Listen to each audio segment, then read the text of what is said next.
I'll own up. I'll take an L when I have to. I will take a huge L tonight. Welcome to Sports Nightcap. I am your host, Caleb Calhoun, and I am here to take a major L on the sole fact that I was so thoroughly convinced OKC would win this series in 6 games that even when they were down by 22 at halftime, I went live and did a YouTube short saying they would come back and win this game. And boy, was I wrong. OKC ended up losing the game 108-91 in a game that wasn't even that close, okay? Everybody was pulled by the fourth quarter. It didn't really matter. They were down by 30, 90-60 going into the fourth quarter. The story is going to be that they were down by 30. To me, the story is that their offense was atrocious and horrible. I'm going to get to that, but in general, I got to first fess up. I got this wrong. Look, entering the NBA Finals. Well, let's just start with this. Just to let everybody know, for those who don't know, Oklahoma City lost to Indiana 108-91 in Game 6 of the NBA Finals at Indiana. We now have a Game 7 that will be back in OKC on Sunday night to determine the NBA Finals champion. I picked OKC to win in 6 games. Before the start of the finals, I said they will win in either 5 or 6 games, depending on what happens in Game 1. I predicted that OKC could lose Game 1 because they had been off for 8 days, so they could be rusty. And they were rusty, despite the fact that they forced, I think, 14 turnovers in the first half. Actually, more than that, I'm pretty sure, of that game. Their three-point shooting percentage wasn't what it needed to be. And I said that, okay, that was the game where Tyrese Halliburton hit the game winner. I said with that loss and with that game, they would lose 1. And now it would be a 6-game series instead of a 5-game series. I was wrong. I'll take the L on that because they lost to Indiana. They got blown out in this one. Some people are going to say that they were playing not with their backs against the wall because they knew they could return home to win Game 7. I don't think so, and I want to get to that. I think it actually has a lot to do with what Rick Carlisle and Indiana did and the adjustments they made. And now if I'm OKC, I'm concerned. I'm doing a 180. I'm concerned. But I did pick them to win in 6 games, and everything after that seemed to be going my way. OKC won Game 2 in dominant fashion. Indiana won Game 3. I predicted that after Indiana won Game 3, OKC wouldn't lose another game in the series. And I was almost there because they won Game 4 and 5, but then this game happened and they lost Game 6. So I was wrong. I'll own it.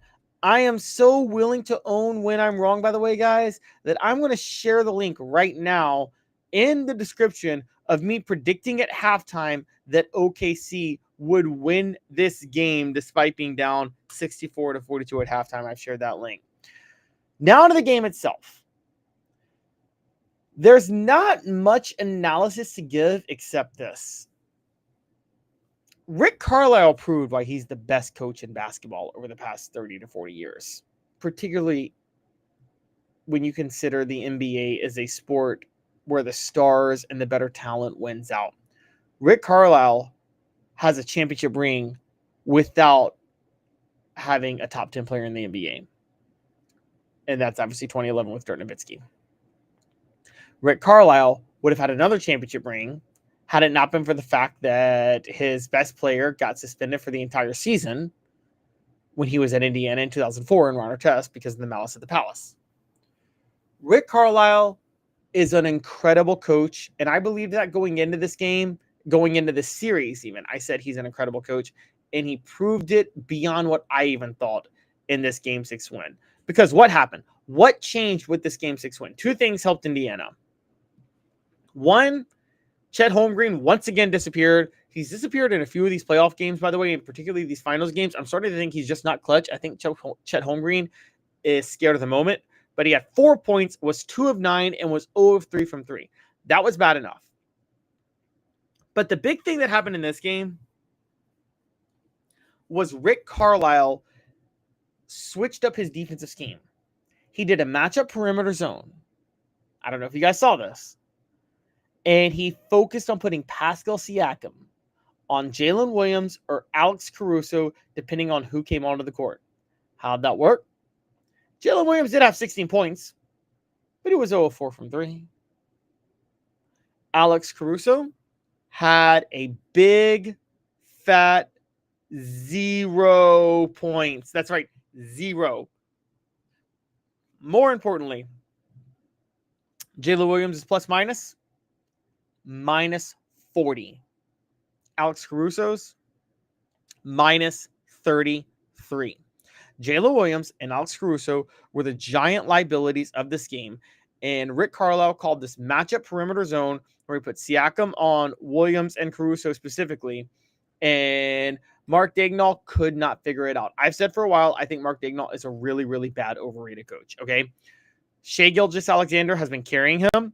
It happened again tonight where Gilgeous-Alexander had 21 points and deserves a lot of credit, did everything he could. But Gilgeous-Alexander did have 8 turnovers. And part of that was the perimeter defense that nobody prepared for. How does Daigneault not prepare for that? That's embarrassing, okay? That's embarrassing. You got to figure that out. Rick Carlisle pulled a Rick Carlisle where he put on a coaching masterpiece, and he was able to pull it off because his adversary was so incompetent, okay? This is no different than the 2011 NBA Finals that LeBron is infamous for with that meltdown, because Rick Carlisle put on a matchup zone and Eric Spoelstra, for the life of him, couldn't figure out a matchup zone. How do you make millions to coach in the NBA and you can't figure out a matchup zone?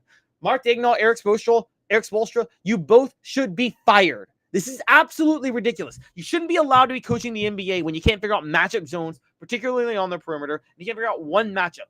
This could be an issue going into Game 7, guys. Rick Carlisle did something that he doesn't usually do. He pulled out this stop at the beginning of the game. I think it was largely because Indiana's back was against the wall, and he knew he had to do it. And shockingly for everybody watching, OKC never adjusted, ever. Now, yeah, Chet Holmgren still is not part of that. Chet Holmgren was just awful from the outside in general, because I think Chet Holmgren chokes in the big moments. So when you have the combination of Chet Holmgren choking in the big moments, when you have the combination of Chet Holmgren choking in the big moments, Mark Daigneault not being able to make adjustments to a defense, and Rick Carlisle being a coaching genius in the NBA by putting Pascal Siakam on Jalen Williams and Alex Caruso and calling that perimeter matchup zone defense, you get the result you got in this game, in which Indiana destroyed OKC. Now, OKC, I still think is going to win Game 7. I think they will make enough adjustments to win, because if Daigneault can't make adjustments to this, then he should never be coaching another game in the NBA for the rest of his life, okay? But it's still disturbing that he couldn't make the adjustments within this game. That's kind of a red flag. It also, again, just shows how great of a coach Rick Carlisle is. On the other side, I don't want to buy into this whole, oh my God, Tyrese Haliburton was just hurt last game. No, he had 14 points. He was 5 of 12, 3-7 from 3. He had 5 assists. Okay, Tyrese Haliburton was fine the whole time. He was struggling last game because OKC turned it up a notch. Rick Carlisle had not made this adjustment, and Tyrese Haliburton is not as clutch as everybody wants to claim. I've been saying that for a while. Obviously, Pascal Siakam, I mentioned him earlier. He was the star. He had 16 points and 13 rebounds. And off the bench, Obi Toppin dropped 20 points, went 4 of 7 from 3. But look, it's not like Indiana shot OKC out of the building. Yes, OKC struggled to shoot the ball. They were 8 of 30 from 3. But Indiana was only 15 of 42. That's only 35.7% from 3. And they were only 68% from the free throw line at 17 to 25. They had 10 turnovers, but they forced 21. And you don't think Rick Carlisle's defensive adjustments had something to do with OKC only shooting 8 of 30 from 3? Of course it did. That was the big thing in this game. Rick Carlisle is the reason there is a Game 7, and that Indiana has taken it all the way to a Game 7 of the NBA Finals. This Indiana team has no business reaching a Game 7 of the NBA Finals. None whatsoever. We are talking about the 4th seed in the Eastern Conference. They were 14 games behind the Cavs in the regular season and 18 games behind the Thunder when you look at the overall standings. And that's the Western Conference. Obviously, they're the Eastern Conference. But still, they have no business being this far in the finals. If you go by record, 1, 2, 3, 4, 5, the team with the 6th best record in the NBA has taken the finals to 7 games. That is a total testament to how amazing of a coach Rick Carlisle is. I can't stress it enough. Rick Carlisle is the best coach in the NBA the last 30 to 40 years. He is the one guy to actually win a title with significantly less talent than the team he was coaching against, and that stands out. We're going to stick with the NBA tonight because I want to talk a little bit about this whole Stephen A. Smith versus Memphis moment. Stephen A. Smith, when discussing the Desmond Bane trade and what the Grizzlies might want to do, earlier this week on First Date, said that players told him that there is a fear of signing with Memphis because of the safety issues in the city. And let's just call it what it is, the crime rate in the city.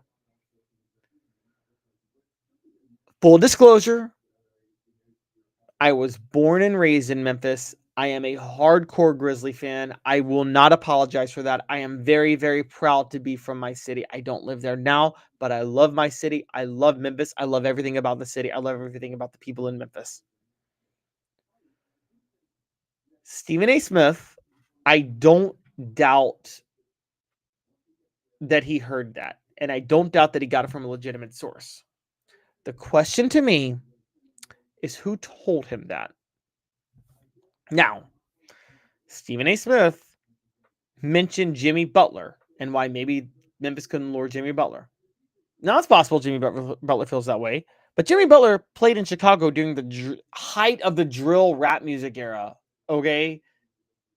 So you're telling me he felt safe there, but he wouldn't feel safe in Memphis? More importantly, I don't think Jimmy Butler is the real story here. I got it a little bit deeper.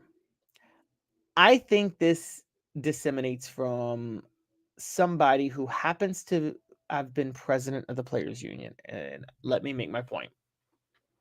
Stephen A. made it sound like it was an overall culture thing of the players to not want to go to Memphis because of the crime issues. Most of these players played during 2021 in the NBA. Chris Paul was president of the Players Union from 2013 to 2021. Chris Paul played for the Clippers at the height of Lob City. Lob City and the Grizzlies had a bitter rivalry, the crux of which was Zach Randolph versus Blake Griffin, because Blake Griffin was all flash, Zach Randolph was all toughness, and Blake Griffin didn't want any part of what Zach Randolph had to bring to the table. The other substance of that was Tony Allen, grit and grind, Memphis, versus flashiness of Chris Paul and Jamal Crawford. And the fan base of Memphis reflected that in that they hated everything the Clippers stood for with Lob City and flopping, quote unquote flopping. Zach Randolph publicly said at one point that Blake Griffin is a flopper and that he didn't used to do that, but he did it when Chris Paul came along. Memphis, the city, would chant whoop that trick. And that was a playoff whoop that clip, which was a playoff the original whoop that trick, a hardcore rap music song from Hustle and Flow, the movie that came out in 2005. They would chant it at the Clippers non-stop. The late TJ Simers, a columnist in LA, took major offense to the way the city of Memphis approached LA. Coming from a Memphis Grizzlies writer, a Memphis columnist, and Jeff Calkins. Jeff Calkins, to go all the way back, 2012, Jeff Calkins, before the Grizzlies played the Clippers in in 2012, before the Grizzlies played the Clippers the first time in the NBA Finals, let me go back. In 2012, before the Grizzlies played the Clippers for the first time in the NBA playoffs, Jeff Calkins wrote an article saying Lob City's Flop City, and Flop City with Chris Paul and Blake Griffin is a fake team from a fake city with a fake name.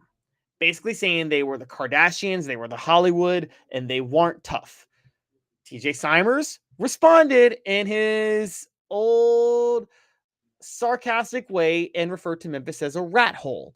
And for those who don't know, in the columns, when you write a newspaper story, the city from where you are writing it used to be the thing. So if you're writing it from somewhere, you'd be like, okay, you're writing it from Memphis, Tennessee. You're writing it from Los Angeles, California. TJ Simers convinced the LA Times to say I'm writing this from Rat Hole, Tennessee, when he would write a column from Tennessee and would call Memphis a rat hole.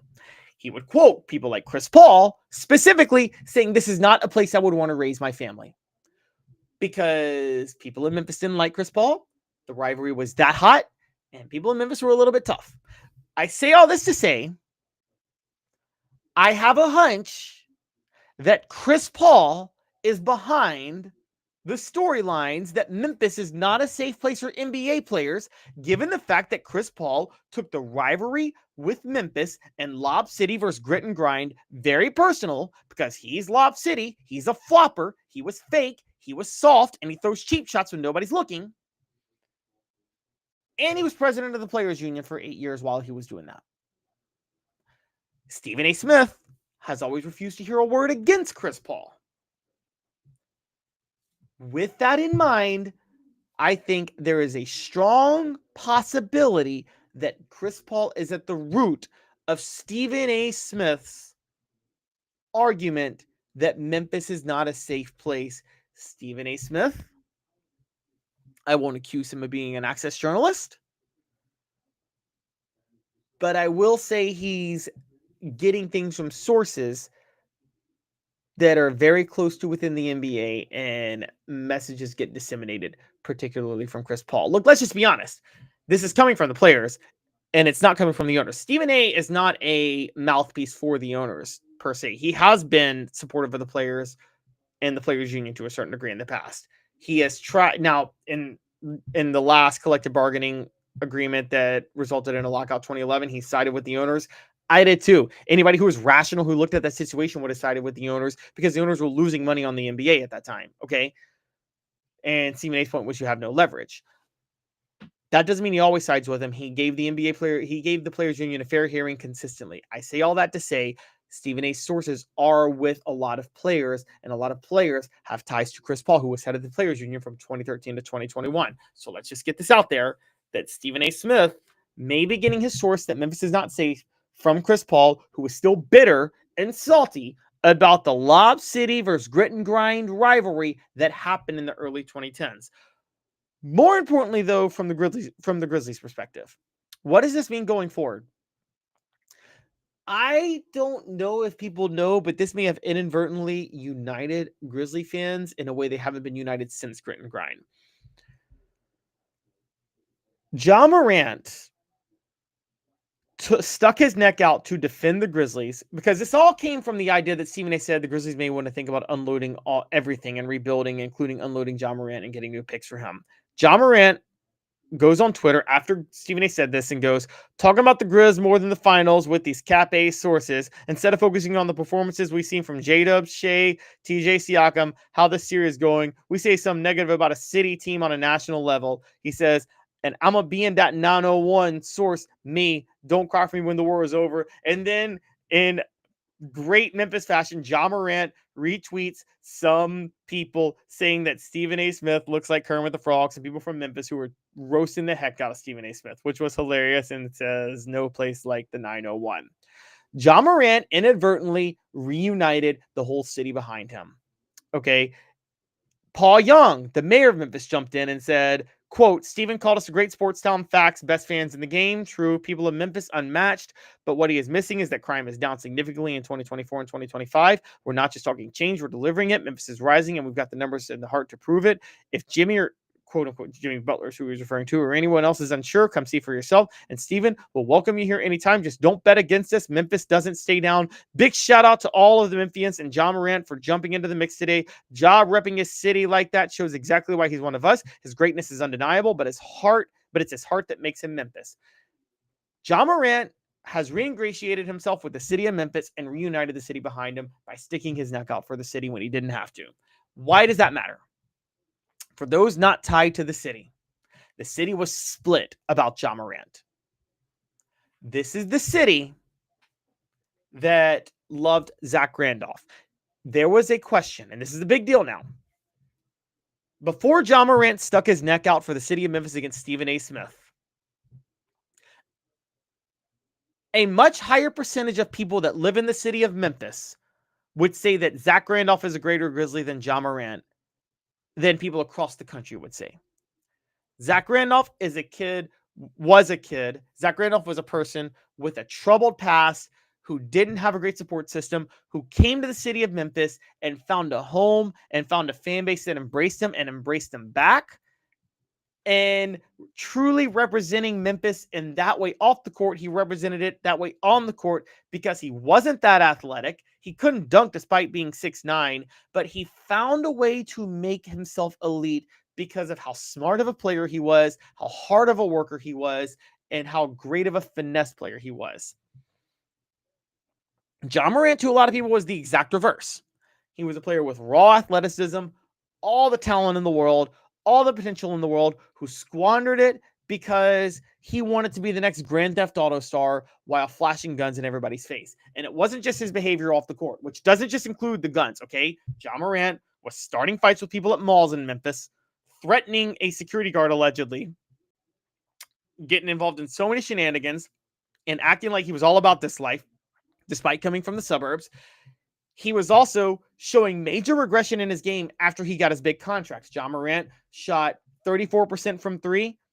The 1 year he shot above 30% from three was his contract year when he shot 34%, when he knew he needed to get better from three to get his big contract. He gets his $200 million contract, and his three-point percentage dips down to below 31%. He hasn't shot above 31% since then. It's very clear to a lot of us Grizzly fans that Ja Morant only shot well from three, and he only bothered to work on his three-point game the 1 year he was up for his contract. And after he got his contract, he's only cared to flash and show off and get involved in shenanigans off the court because he got his money, and that rubbed a lot of us the wrong way, particularly him smiling on the bench after the last series in which they lost to OKC. So there's a lot of reasons that Ja Morant could never be beloved in Memphis the way Zebo is. But Ja sticking his neck out for the city of Memphis after what Stephen A. Smith said has changed that. Ja didn't have to do that. He could have just stayed quiet. Ja showed in that moment he is embracing the city of Memphis, and he's not running from the negative criticism, even within his own city, because I'll tell you guys this, Memphis is a big, small town, and Ja Morant is wanting everybody to know that he is loyal to this city of Memphis, and I love that for him. Finally, let me tell you the real reason Stephen A. Smith hates Memphis. Stephen A. Smith has hated Memphis for a long time. Stephen A. Smith consistently has taken shots at Elvis and tries to remind the city of Memphis that Elvis is dead, even though what Stephen A. Smith doesn't understand is most people in Memphis don't pay attention to Elvis or care about Elvis. He does that to take a shot at Memphis. Here's the real reason he's bitter about Memphis. Because Memphis is responsible for New York hip-hop dying. Stephen A. is partial to New York hip-hop, coming from Hollis, Queens, and in love with New York hip-hop. But the problem that he has is that the city of Memphis laid the elements for what will become trap music with the horrorcore beats that got picked up by mainstream labels and became crunk beats and are now trap beats and are the source of all hip hop that laid the foundation for Atlanta to become the heart and soul of hip hop to this day, because Atlanta took those elements and they made it their own, and now all the labels are in Atlanta. And so thanks to the elements of sound that Memphis laid, New York hip hop is irrelevant, because everybody in rap now wants to sound like 3 6 Mafia. No one really cares to sound like Nas. Everybody's ripping off the 3 6 sound, the Yo Gotti sound, the gangsta walk of the 80s. That's all Memphis. And while Atlanta is famous for it now, it started in Memphis and it resulted in New York hip hop dying. So while Stephen A. Smith says Elvis is dead to take a shot at Memphis, who doesn't even care about Elvis, what he can't even acknowledge is New York rap is deader than even Elvis. And that's why he really doesn't like Memphis. I'm just going to point that out. Okay. So he had no problem taking a shot the way he did. Finally, moving on. I've had enough of that. Talking about Ja Morant. We're going to talk a little bit about Shedeur Sanders, because Shedeur Sanders has now been cited for driving over 100 miles an hour in, I believe, a 60-mile-an-hour lane, and reportedly it's his second reckless driving charge. Shedeur Sanders comes out and says, I've made some wrong choices personally. I can own up to them. I've made some not great choices. I learned from it. Shedeur Sanders deserves a break from this. Now, I'm one of the first people who have said, and I'll say it again, Shedeur Sanders did himself no favors falling when he fell in the draft.